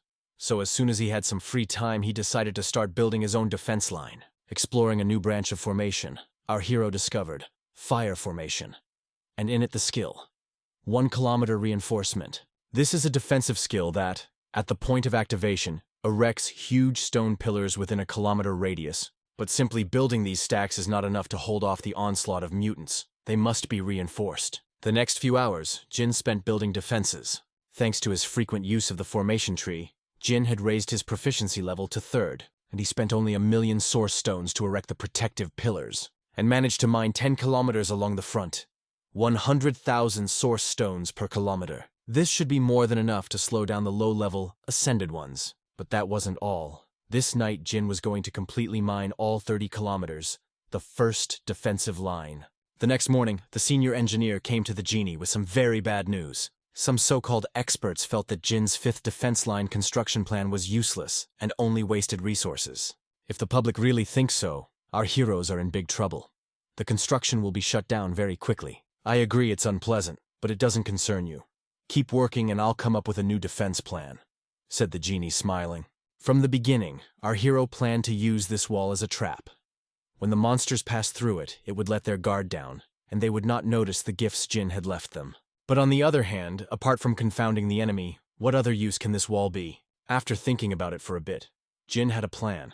Even though his tree of elemental talents and forbidden spells still hadn't lit up, he might as well think of a plan ahead. Jin ordered the builders to make 2 ditches along the entire steel wall, one in the front and one in the back.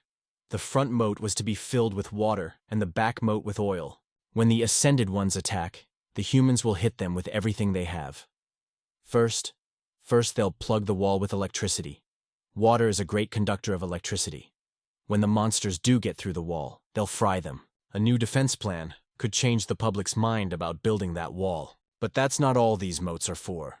Once our hero tries out the new talent tree, that's when everything happens. In the last few days, while Jin was busy, his army brought him 9 million source stones. Thanks to this, our hero was able to reach the 4th level of formation without any problems. Part of the received crystals, our hero decided to spend on mining a strip of 75 kilometers long. As suddenly, not far from the 5th line of defense, Jin felt a familiar aura. Considering the spiritual signal was minimal, the guy realized it was the Ascended ones. But a moment later, a strong human aura also appeared in the same place. Most likely that the Ascended ones attacked someone from the espers, and to make sure of it, our hero decided to go there. Espers are a unique type of warrior who simultaneously possesses multiple techniques. For example, Jin could also be considered an esper, but that wouldn't be entirely true. Our hero has a unique talent tree, while espers don't. And to awaken their powers, the espers take a vow of hermitage and withdraw for 12 years into the mountains. Yet the 307th generation esper, Simon, took only 10 years. Guy felt someone's incredibly powerful energy near the northwestern border. That's what awakened his powers ahead of time. Simon wanted to get to the bottom of what made him strong. However, near the northwest border, there are Ascended ones who have been thirsty for years for a taste of esper blood. Even despite the incredible danger and his mentor's excuses, the boy still decided to head for the border. Simon wanted to ask an esper for some advice. The guy was goo-goo to take a risk for it. After an hour, the guy reached the northwest border and saw on the horizon as someone activated a formation of incredible size. Simon was amazed that it was all the work of just one man. But just as the teacher had warned, as soon as Simon approached the border, the Ascended ones immediately spotted him and announced a hunt. Of all the races, the Ascended are the most human-like. Each monster is different from the other. You will never see two of the same Ascended. Of all the monsters that have attacked the Earth, these are considered the strongest and most dangerous. Human weapons are practically ineffective on them, and besides, each Ascended has a unique ability, and their basic skills are at the highest level. They are able to sense and track any person hundreds of kilometers away. They are considered perfect and killers, so it's no wonder they were able to track Simon down so quickly. After all, he's a level 10 esper. Luckily for him, the guy had quite strong and advanced Asura techniques, and was even able to open a formation tree, so dealing with the two Ascended ones should be no problem for him. Reality, time passes much faster. Defeat is getting closer and closer, and Jin's father is already on the 7th line of defense. And if that's the case, our hero wondered what the espers were like now. In a past life, the strongest espers remained anonymous until the 12th year of the Great War, and their appearance has forced an almost hopeless humanity to reassert itself. Knew that the Ascended had sent their best fighters to Earth to wait for the right moment. They were waiting for the espers to prove themselves, to finally attack them before they became a serious threat. Though this world needs Jin's knowledge, it also needs the rest of the espers. Our hero cannot let them fall before their time. Meanwhile, Simon fought desperately against the monsters. To his surprise, these Ascended ones were much stronger than he expected, although his formation techniques were at a very high level. But fighting two monsters at the same time was too hard, and in the end, the guy couldn't take the onslaught.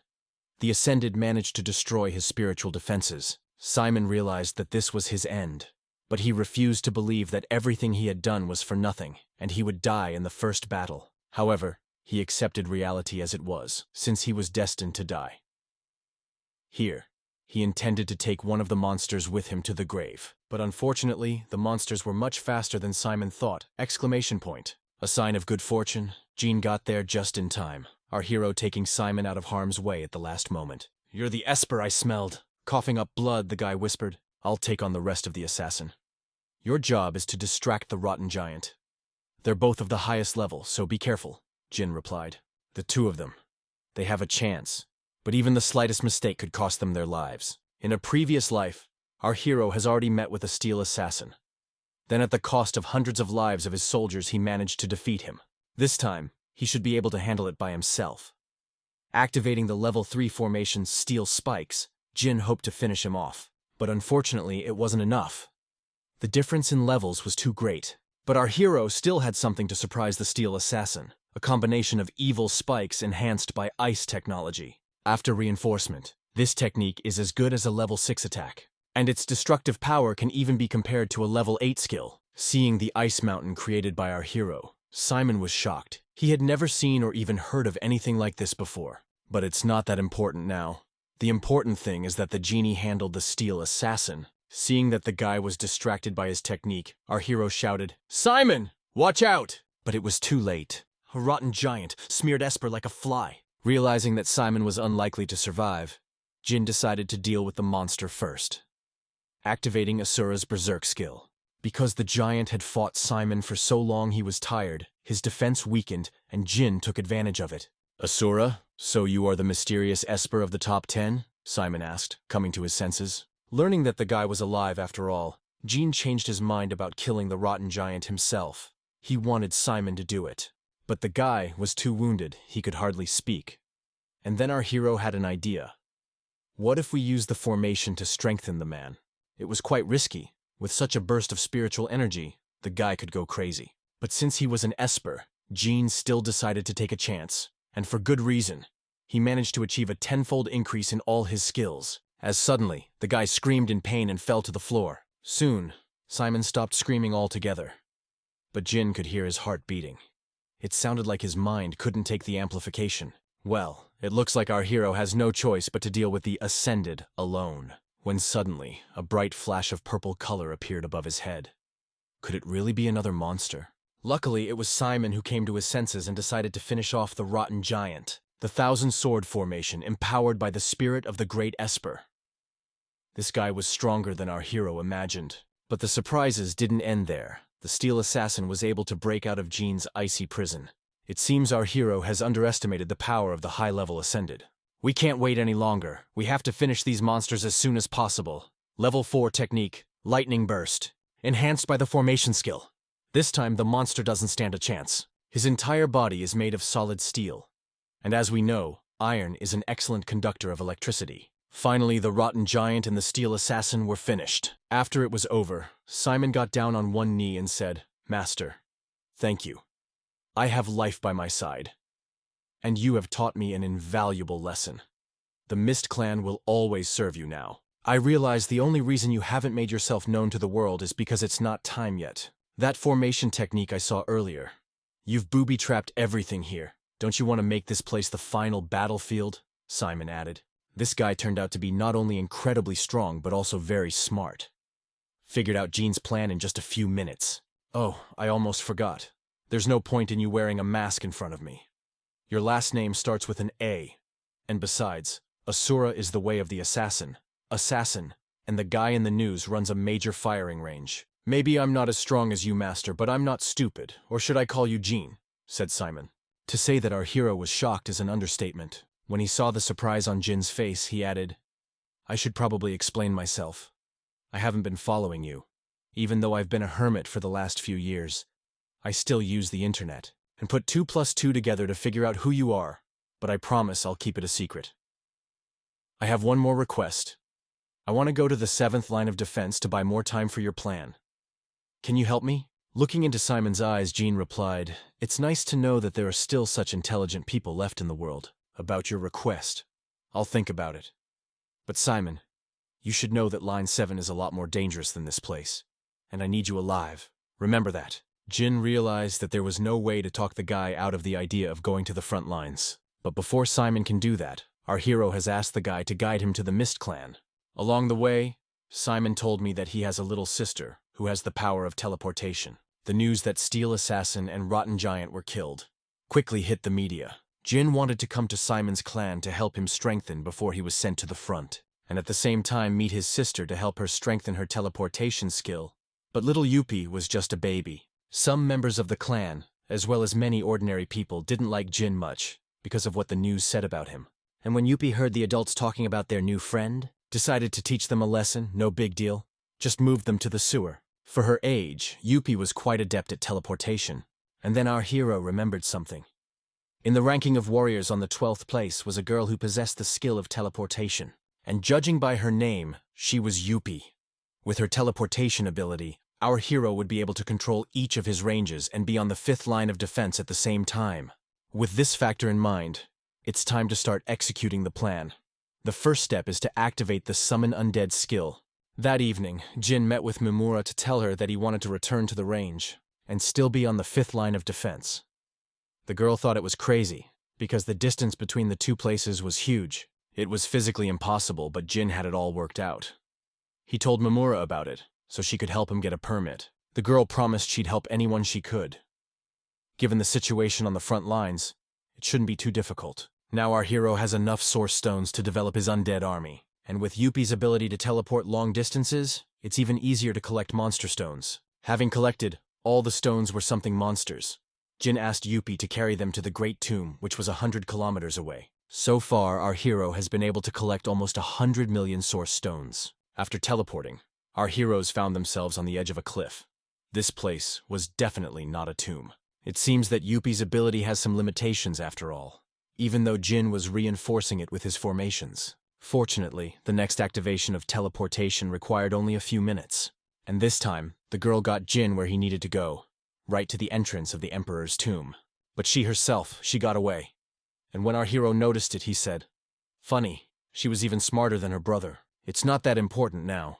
It's time to create an army that can stand up to all those monsters that dared to attack the Earth." Summoning the spirits itself is not much different from the taming process. But like taming, summoning the undead has its risks. With his actions, our hero summoned the spirit of the great emperor from the Qin dynasty. Even after hundreds of years, it was you, the emperor, who had the strongest aura. That's what it means to be the greatest ruler in history. Because of the emperor's high level, Jin couldn't summon him. He needed to develop the talent Summon Undead to level 10. Realizing that he couldn't force the emperor's worship with force, Jin decided to talk. Our hero explained that humanity was on the verge of extinction and could not cope without the emperor's help. To which the ruler replied, "You want my army? Then fight and prove that you are worthy." It wasn't a bad option for the genie after all. He had something to show Emperor Qin in battle. But the question, the amazing Asura mode of our hero, the great emperor who has gone through hundreds of battles and conquered 6 kingdoms. Luckily, Jin was a very strong guy. He could barely hold off the emperor's onslaught. But that wasn't enough to surprise him. So Jin decided to go into Dragon Slayer mode. But it made little difference. Just as suddenly, the emperor said, "And do you think this is the power of a Dragon Slayer? Have I left such weaklings behind? Let me show you the true power of the emperor, the great Dragon Slayer. This is the perfect form, the Asura mode Dragon Slayer, which could only be obtained by slaying a true dragon." Realizing that he might lose now, our hero went into Demon Slayer mode and summoned the strongest monsters from his army. But even that didn't change much. The Dragon Emperor simply wiped out our hero's mutants, as expected, from the greatest emperor of all time.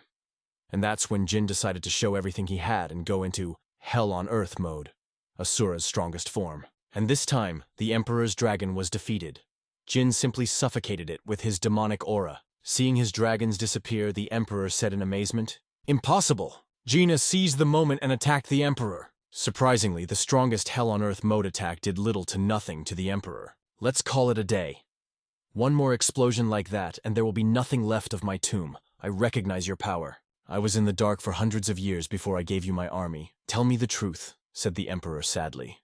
Jin told the Emperor once again everything from the beginning, from the moment of his death until today. After which the Emperor handed our hero a tiger talisman, with which he would be able to summon the Qin army at any time. After defeating the Emperor, the skills Summon Undead automatically increased to the 3rd.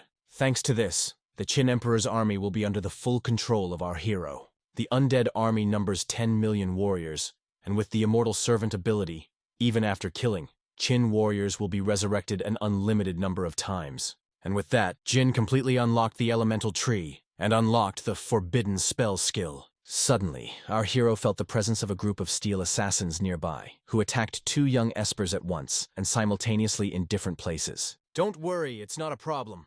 Wang and Meng to me," suddenly said the Emperor, thereby summoning 2 of his strongest generals, and ordering them to drive out the steel assassins. Our hero ordered the general to go east while he goes west. Meanwhile, 20 kilometers east of the Emperor's border, one of the espers fighting desperately, a guy named Harry from the Puppeteer clan, felt a strong energy surge and wanted to see what caused it. But along the way, I ran into a group of mutants and 1 steely assassin. Harry didn't have much trouble dealing with the regular mutants, but a top-level Ascended was a lot of trouble. Realizing he was unlikely to make it, Harry tried to run away, but the steel assassin outmatched him in speed. To buy some time, Harry made one of the mutants his puppet, hoping that the Ascended one wouldn't attack his own. But he was wrong. The steel assassin didn't care who he killed at all, as long as he got to Esper. Realizing that there was no way to win and escape, Harry was ready to accept death, when suddenly, fortunately for him, the steel assassin's blade was stopped by someone. Feeling the aura of his savior, Harry could not believe his eyes. The guy could not believe that such strong people still exist. "Fear not, young warrior, I have come to help you." "You are the Emperor of Qin!" "How is that possible?" In a trembling voice said Harry. "Stop talking, you better help me," added the Emperor. When the Emperor first saw the mutants, he realized that everything our hero told was true. And already with their generals, the Emperor and Harry have dealt with the monsters and the steel assassin. Meanwhile, 20 kilometers west of the Emperor's tomb, 2 espers from the Forest clan, Mark and Sully, trapped by mutants for the same reason Harry was. Mark and Sully were siblings, and both had the unique ability to summon plants. The guy realized that the 2 of them would never be able to cope with the Ascended and a group of mutants. So he created a 1,000-year-old forest to allow his sister to escape while he held back the monsters. But it was too late. A 1,000-year-old forest is like paper to the blades of a steel assassin. The guy was trying hard to resist the Ascended to buy as much time as possible for his sister. But all of Mark's techniques were useless. The monster could get it when Sully saw her brother losing. The girl made a decision to cover her brother with herself as he did for her. From the grief of losing a loved one, Mark vowed that he would finish off the steely assassin at any cost. With the death grip technique, the guy managed to immobilize the Ascended One. But at that moment, mutants crept up behind them. That would have been the end of them if not for our hero. Jean asked Yuppie to teleport Mark and Sully a kilometer south. Our hero did it to buy some time and amplify the consciousness of the boys as he amplified Simon. Now both of them are able to stand up to monsters while Jin deals with the Steel Assassin. Battle with the Ascended is a great opportunity to test your new Forbidden Spells skill. If you've watched the video up to this point, please write the word tree in the comments and we'll continue. From past experience, Jin knew that lightning techniques worked well on Steel Assassins, so he decided to try the forbidden spell, Ball Lightning. And to make it work accurately, strengthen the skill, Formation, giving the attack a 100-fold boost. The Ball Lightning was so strong that it killed half of the mutants in addition to the Steel Assassin. When Mark saw that, he said, "Hey man, you said you'd only take on the Ascended One. I'm sorry. I didn't realize the forbidden spell would be so strong," Jin replied with a satisfied smile on his face. But that didn't mean that the battle was over. There were still plenty of monsters alive, and a new Steel Assassin had arrived. Being under the reinforcement of our hero, Mark and Sully were able to finish off normal monsters without any problems. But Jin wasn't about to miss out on the most tidbits, so he decided to deal with the Ascended One himself. Plus, he had other spells he wanted to try out, like Stone Whip, for example. The combination of forbidden spells under formation enhancement is literally the perfect weapon against any monster. Jin, in literally a matter of seconds, had massacred a high-level Ascended. When Mark saw that, he said, "Sister, he scares the hell out of me. My knees are shaking." "Yeah, me too," Sully replied in a rusty voice. When it was over, the boys thanked Jin for the rescue and told him that the Forest Clan owed him a favor. Is it really necessary for all espers to act like a weirdo? Isn't a simple thank you enough? And as a token of their gratitude, brother and sister are ready to do our hero's bidding. An order? Have you guessed who I am? Our hero asked in surprise. Because Simon immediately realized who he was dealing with. But from the look on their faces, Jin realized they had no idea who he was at all. It seems our hero overestimated them. Not everyone is as smart as Simon. But that's even better. The fewer people who know who he is, the safer his plan is. When suddenly the Emperor's voice was heard in the distance. "Wow, I like your young friends. Their submissiveness suits me very well. Harry, that guy in the mask is the man you were talking about," added the Emperor. Harry, first of the espers, who just thanked Jin for his help without any oaths or dodges. Gathering Mark, Sully and Harry, Jin asked the boys to reschedule, taking him to their clans to try out the collective reinforcement skill. "Even though you helped me, why should I believe you? What kind of reinforcement is this?" said the puppeteer suspiciously, and to make sure the guy didn't have any more unnecessary questions, Jin gave him a 10-fold enhancement. Being severely exhausted after the battle, Harry passed out from the amplification. Meanwhile, Mark and Sully demanded of Jin some tasks to pay him back for his help. Maybe we should have sent them to the front like Simon. But would that be right, considering their clans are behind the 5th line of defense? In the end, Jin asked them to be more careful.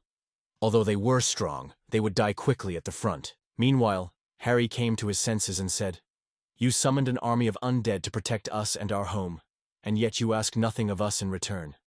Do you really think we are that useless? Or do you want to be the unknown hero in the black cape?" Sully thought this manner of speaking unbecoming and stood up for Jin. But our hero stopped her. Harry's words made Jin change his plans for the espers. He ordered them to go to the 7th line of defense and to stall for a few days.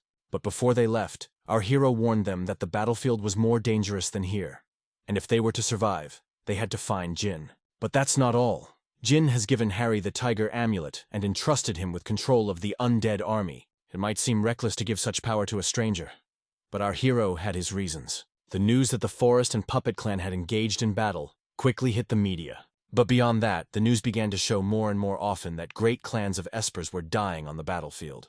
Mia and Millie, and in general all the workers at the range, were outraged that they were already being drafted into the war. The Esper clans, the strongest of the humans, all of humanity, bet on them, giving them as much training time as they needed. To be honest, Jin wasn't thrilled with the news himself. After all, the espers were his most important allies. But instead of indiscriminately trying to put out the fire, we need to find and eliminate the cause. And since the last characters are already on the battlefield, it's time to deal with all the monsters that have encroached on the land. Upon returning to the Emperor's tomb, our hero summoned 20,000 warriors. This army, our hero, was going to send to the northern wasteland to clear those territories of mutants, and will be led by Jin himself in Asura Hell on Earth mode.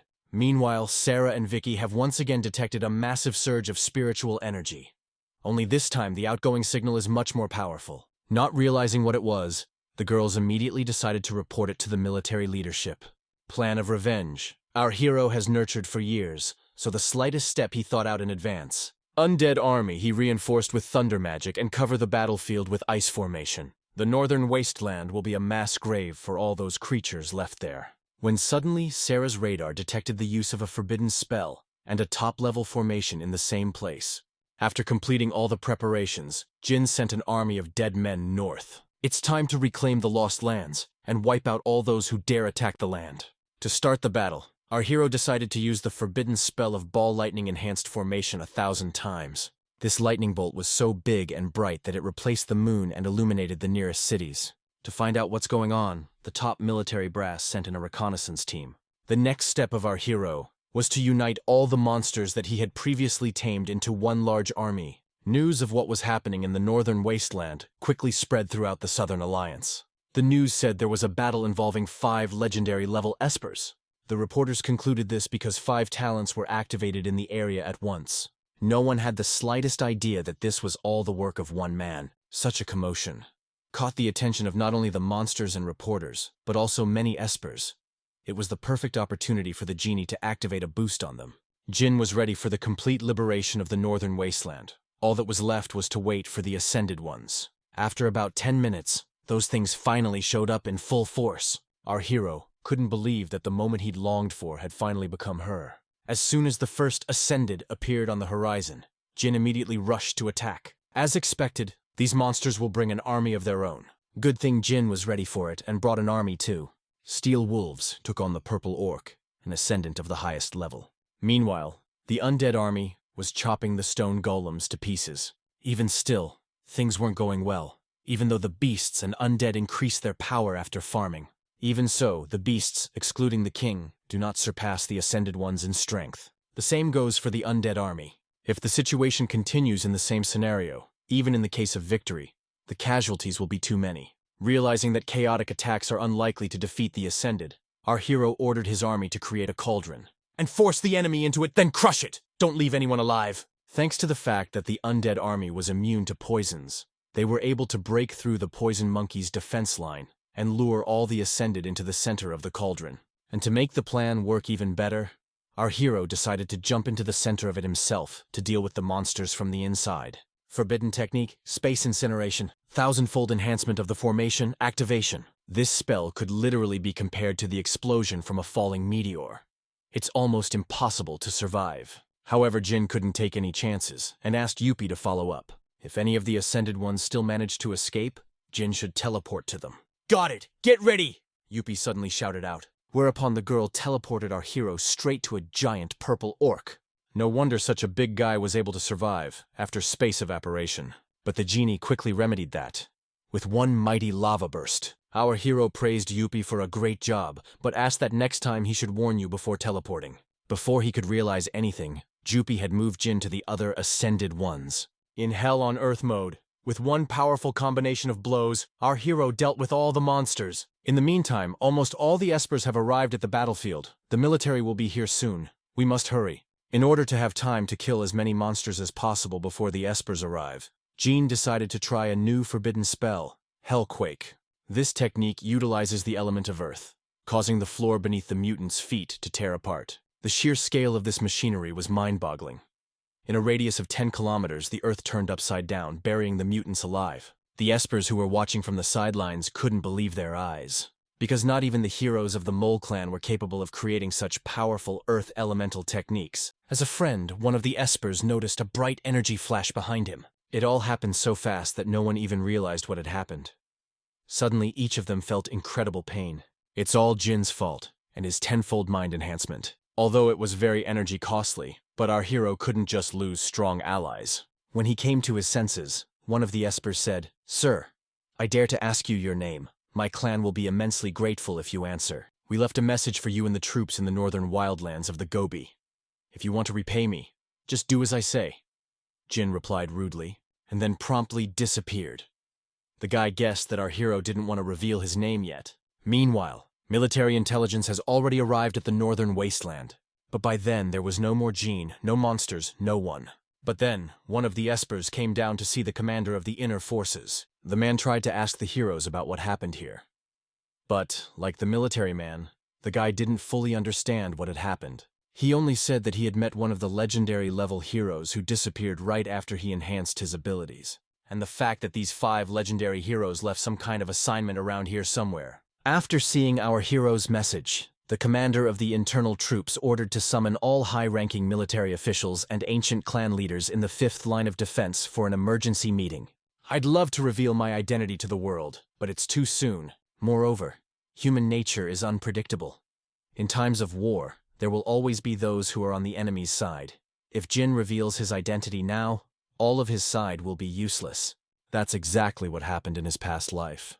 The conflict between humans only hastened the demise of humanity the last days of the war. Having finished with the monsters of the northern wasteland, our hero decided to return to the range. Now that he is considered a coward by everyone, it will be difficult for humans or outsiders to associate him with superhumans. Being a strategist acting from the shadows, playing the role of a coward is the best disguise. Meanwhile, the commander of the internal troops called a meeting to discuss Jin's message, when suddenly one of the clan leaders said, "I think this is an unusual message, but a great strategy. The people who put up this message are planning the final battle.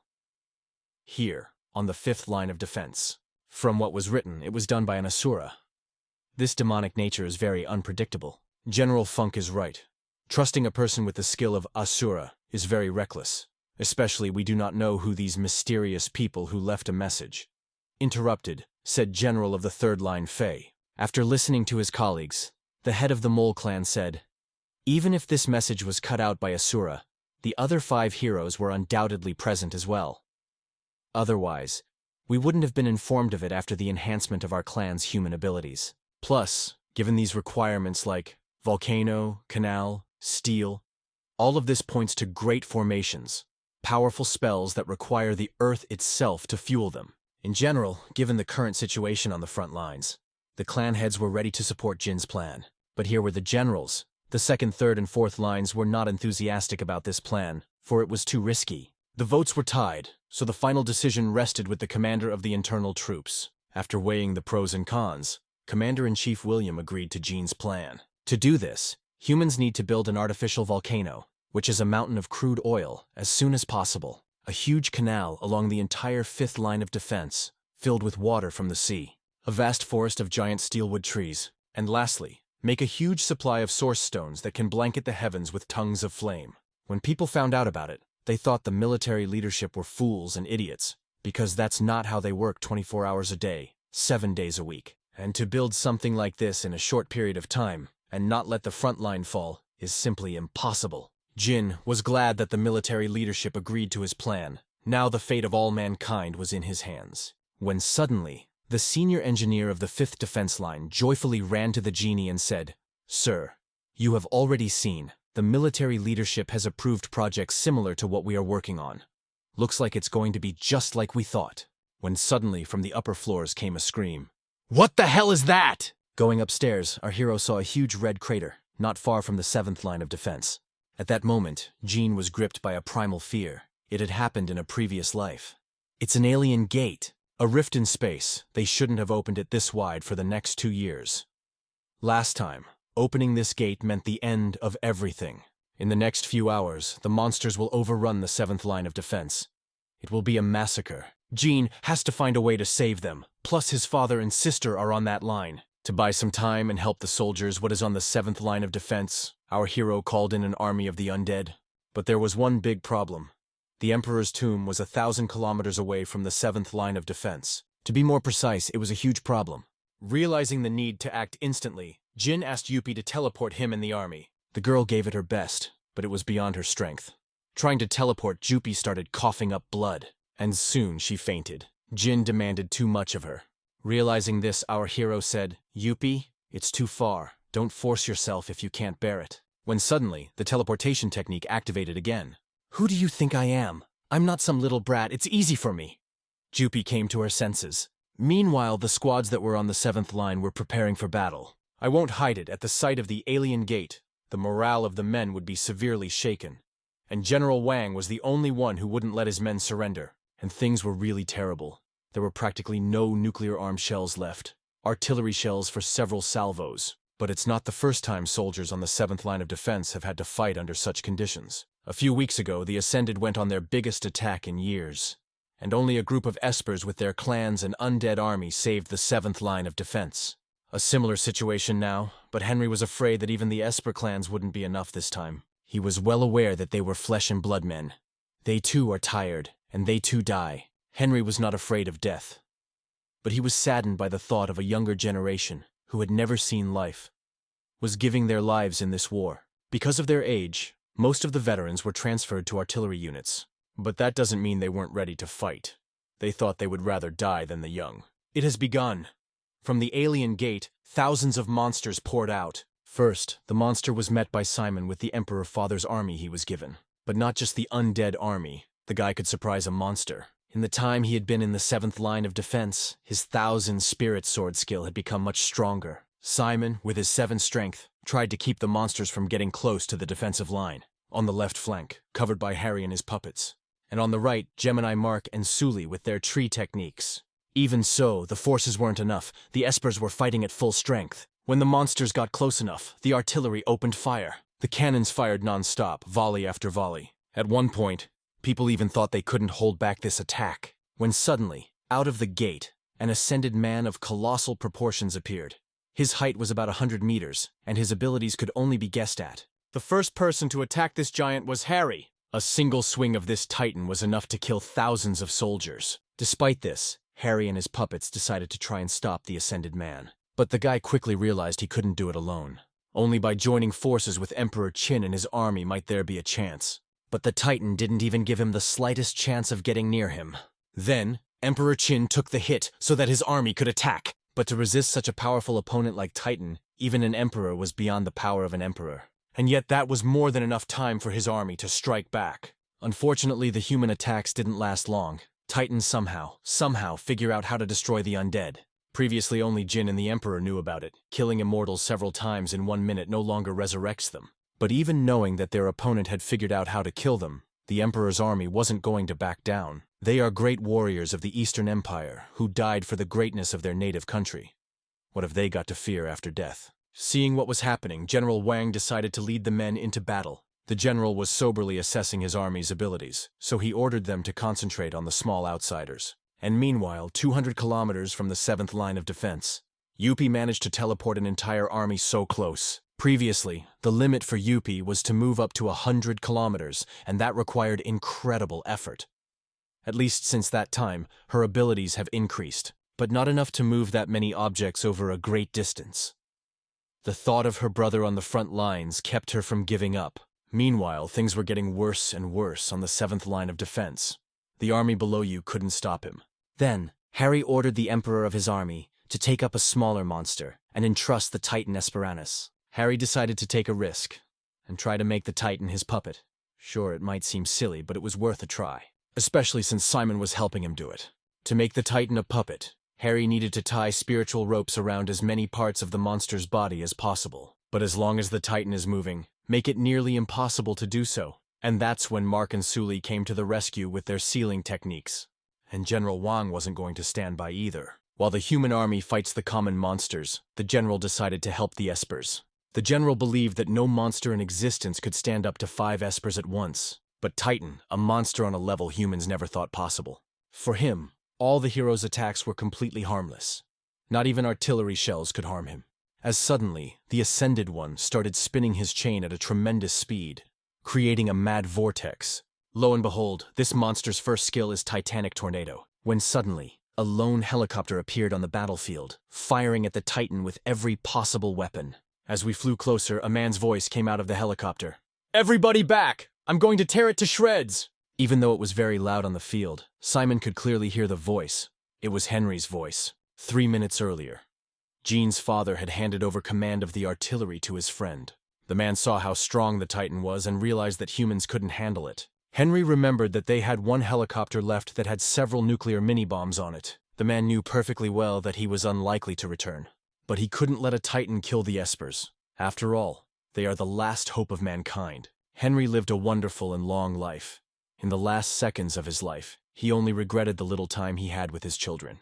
Waiting for the humans to retreat, Henry prepared to fire a nuclear charge directly at the Titan. But seconds before that, his helicopter was grabbed by a Triliana Mark. Guy stopped Henry at the behest of his wife, who by then had just arrived at the battlefield.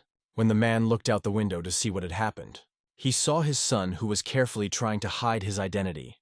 But a father's heart can't be deceived. But there was no time for that now. Our hero had to deal with the Titan first. Handing Simon the half-dead Yuppie, Jin ordered him to take care of her and shut down all satellite communication devices. The guy was ready to follow orders without reservation, but General Van disagreed. He trusted Simon as himself, however, and still turned off the satellite link. When the signal from the 7th line of defense stopped, the commander of the interior troops thought that the Titanic tornado destroyed the wall. And to find out what really happened there, he sent a reconnaissance party. For the genie, the Titan's appearance was no surprise.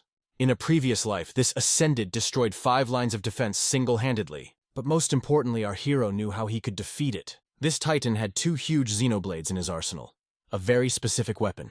Meeting the Titan face to face, our hero, smiling, said, "Long time no see, and you are as strong as last time." Seeing one of the Ascended swords cracked, General Wang said, "Is it really him? The same hero who uses the Asura?" "No, impossible. He's the one who used forbidden spells." "Maybe he's one of the rare 2-class espers?" Van added. 2-class? "No, this guy's from another league altogether," Harry replied with a smile. Suddenly the ground beneath my feet began to shake, and the monsters went on the attack. But that wasn't what made the earth tremble. It was the fact that Jin's undead army had arrived. Now there are 20 million warriors of the Song dynasty and the Han dynasty fighting on the side of the people. Jin ordered Emperor Qin to lead this attack on the Titan, and to the soldiers and overmen, retreat that they have healed their wounds and rested. Simon obeyed the order without question, but General Wang and Harry doubted that the undead army would be able to hold back the advance. While the undead are fighting the regular monsters, our hero decided to deal with the Titan before he breaks through the defense line. Suddenly, the Titan said, "Exceptional talent, but don't think you have a chance of winning. I will tear you apart and then destroy everything you love." Maintaining the Hell on Earth mode, and the undead army required an incredible amount of spiritual energy. Even though her supply had increased considerably, it was still too much. The genie needed to take down the Titan as quickly as possible. Fortunately, knowing the monster's vulnerabilities and weaknesses, Jin was able to finish it off in just a few swings of his dagger. Just think about it. 5 of the strongest espers could barely scratch him, and Jin chopped him apart with a few attacks. It was too soon to relax. Chopping the Titans apart, Jin hadn't killed him, but only forced the monster into phase 2. Spherical shape, titanium blades. From an enormous giant, the monster turned into an incomprehensible heap with many swords sticking out of it. In this state, it will be much easier to find vulnerable points. This form is the strongest, but because all the energy is concentrated in the center. A Titan cannot move freely. It can only rotate on its axis, only moving forward a little, causing several titanic tornadoes at once. When a Titan is in this state, attacking his body is completely useless. You must find and destroy its spiritual core. But that's not so easy, considering the monster is constantly spinning. Hell on Earth mode, 10 times boost. Demonic blade, 100 times boost. With this combination of techniques, the titanium blades just couldn't take the small pieces. Thanks to this, the genie has managed to get to the core of the Titan. Now it's just a matter of time. Thank you everyone for watching. I hope you enjoyed this video. If so, hold it with a like and a comment. Bye everyone.